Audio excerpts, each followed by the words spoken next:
और जहां तक जनसुराज इसमें आई है, जनसुराज एक मकसद से आई है जो है सही अच्छा, सही लोग। मकसद एक बार मैं आपको टोकना चाहूंगी। मकसद मैं यहाँ पर जनसुराज का समझना चाहूंगी, खेल बिगाड़ना है या जीतना है?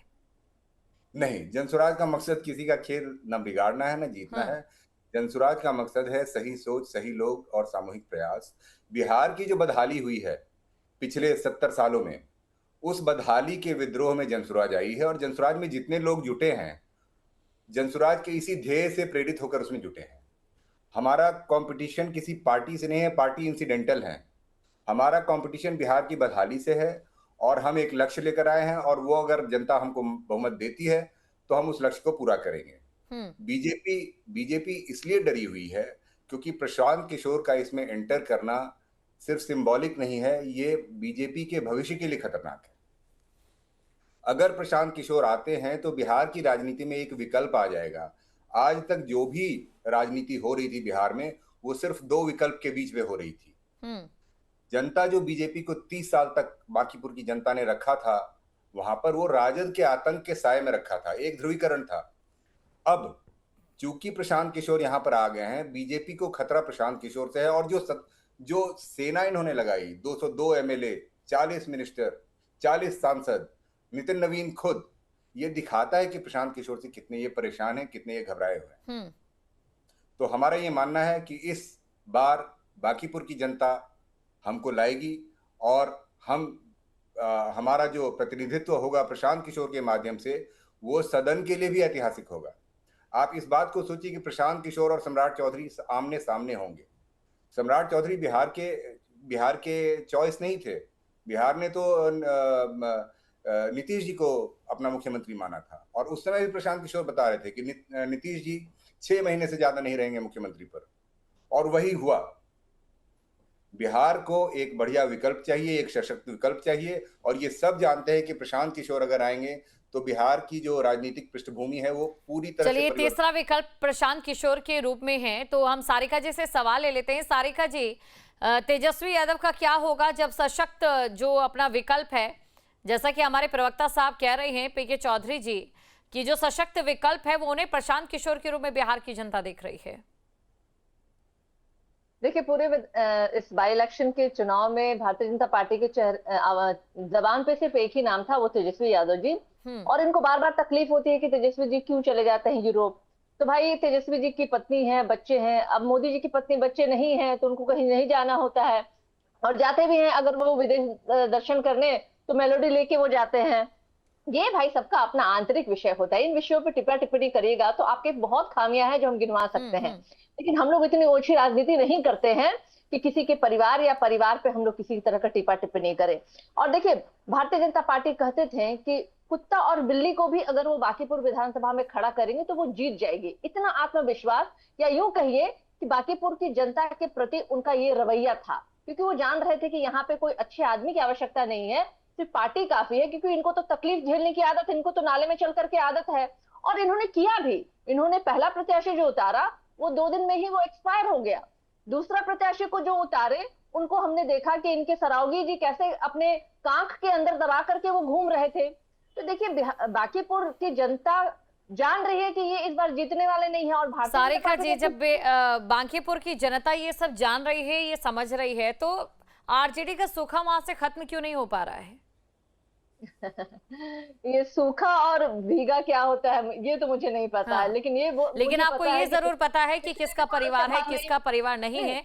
राहुल जी कुछ कहना चाह रहे हैं। नहीं, राहुल जी, किसका ये सूखा बार खत्म बार नहीं हो रहा है और किसका फूल कहीं पर नहीं खिल रहा है, ये कुछ नहीं जानते हैं सारिका जी, लेकिन ये अच्छे से जानते हैं कि पीएम नरेंद्र मोदी का परिवार नहीं है। और जब भी इस तरीके के आरोप लगाए हैं तो जाहिर तौर पर बीजेपी को ही ज्यादा फायदा हुआ है। ऐसा क्यों?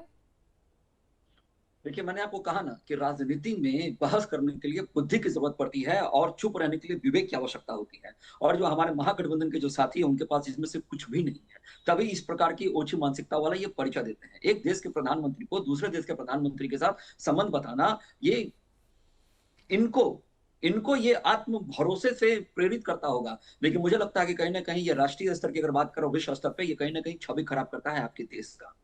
अब बात करते हैं कि मेलोडी खिलाइएगा जब तो छवि तो बिहार खराब के होगा। अंदर, जहां बात भी देश के देखिए विकास की बिहार के करनी अंदर की चाहिए, अगर हम वहां बात करें, चॉकलेट लेके तो ये लोग सुनिए जाते मेरी हैं। बात।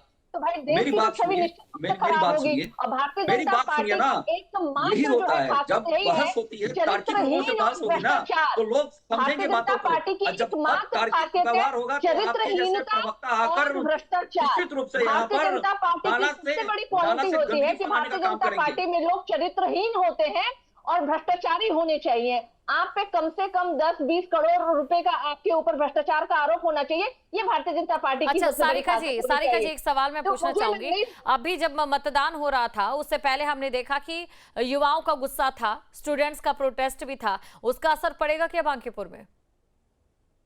बिल्कुल पूरे देश में पड़ेगा। ये तो बिल्कुल इसमें कोई संदेह का विषय नहीं है, क्योंकि आखिर वो बच्चे हमारे भविष्य हैं। हर अब देखिए ये प्रोटेस्ट ऐसा था जहां भारतीय जनता पार्टी के नेताओं के बच्चे भी शामिल हुए थे उस प्रोटेस्ट में।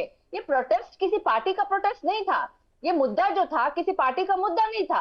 जो बच्चे सालों साल मेहनत करते हैं और प्रश्न पत्र लीक हो जाता है, ये तो सरकार का फेलियर था। सरकार के फेलियर के खिलाफ वो बच्चे जो है सड़क पे उतरे थे। तो निश्चित रूप से इसका बहुत बड़ा खामियाजा आने वाले समय में भारतीय जनता पार्टी को उठानी पड़ेगी, इसमें कोई संदेह कहीं भी नहीं है। और ये सरकार बैकफुट पे आई है, उन्होंने माना। धर्मेंद्र प्रधान का इस्तीफा ने यह साबित किया है कि भारतीय जनता पार्टी ऊपर से नीचे तक भ्रष्टाचार में लिप्त है। अलग बात है कि भारतीय जनता पार्टी पीके जी मैं आपके पास आऊंगी, लेकिन राहुल जी से मैं एक छोटी सी प्रतिक्रिया ले लेती हूं। राहुल जी, जब केंद्र के मुद्दों को या फिर राष्ट्र के मुद्दों को बिहार के विधानसभा चुनाव या बाकी विधानसभा चुनावों में उठाया जाता है, तो केंद्र में जिसका फर्क पड़ा, जिसका असर पड़ा, क्या वो उससे अछूता रह पाएगा बांकीपुर? देखिए, एक संदर्भ और याद दिला देना चाहिए मुझे कि अभी झारखंड में भी एक पेपर लीक हुआ है। वहां पे भी हजारों बच्चे और लाखों बच्चे वहां पे धरना पे बैठे हैं। कब जागेगी वहां की राज्य सरकार? कब वहां पे आंदोलन होगा? कब वहां पे ये तेलचट्टा पार्टी वाले लोग पहुंचेंगे? तो ऐसे तमाम चीज हैं जो एक राजनीतिक विषय बनकर रह गया है, जो आज बिहार में या फिर केंद्र में दिखाने का प्रयास किया गया है। अब बात कर लेते हैं कि तार्किक रूप से चीजों को, अगर आपके पास बहस करने के लिए अगर तार्किक शब्द नहीं होते हैं तो निश्चित रूप से नाली से पानी बहने लगता है, और ये दिखता है महागठबंधन के लोगों में। हम बात नाली से आपके नाली से तो ईंधन मोदी जी बनाने में एक्सपर्ट हैं। नाली में फले हैं मोदी जी, नाली सुनिए मेरी बात, सुनिए मेरी बात। नाली से ईंधन निकाल के चाय बनाया करते थे। पानी ओवरफ्लो हो गया, नाली से फिर पानी ओवरफ्लो हो गया, नाले से फिर पानी ओवरफ्लो हो गया, नाले से फिर पानी ओवरफ्लो हो गया। अरे रुकिए भैया, उसको रोकिए। अरे नाली में तो पैदाइश है भारतीय जनता पार्टी की। बिल्कुल, नाले में कीचड़ में पैदाइश है। मैं ये मानती हूँ कि जब भी हम बहस करें, चर्चा करें, तो कुछ शब्दों के चयन का जरूर ध्यान रखें। सारिका जी, वो बलात्कारी है, भ्रष्टाचारी है। और ये बीजेपी से उम्मीद रखूंगी कि बीजेपी भी कुछ ना बोले और साथ ही विपक्ष की ओर से भी कुछ ऐसा ना बोला जाए। शब्दों का चयन जरा सोच समझ कर रहे। राहुल जी जी, मैं आपके चैनल पे पुनः इस बात को कहता हूं कि कुछ शब्द मैंने कड़वे बोले, क्योंकि जब राष्ट्रीय स्तर पे अगर किसी प्रधानमंत्री की छवि खराब करने की कोशिश की जाएगी तो निश्चित रूप से इस तरह के शब्द निकलेंगे। हम बात कर रहे थे बांकीपुर का, जो बांकीपुर के विषय पे हमको आप मेलोडी बांटिए, हम बोले भी ना। अरे सुनिए तो सही, बांकीपुर की ही बात कर रहे हैं, बांकीपुर की ही बात कर रहे हैं। टेलीप्रॉम्प्टर पे आप बात करते हैं। पूरे राष्ट्र में, पूरे विश्व में तो भारत का नाम मोदी जी ने खराब किया है, एक मजाक बनाकर रख दिया है उन्होंने।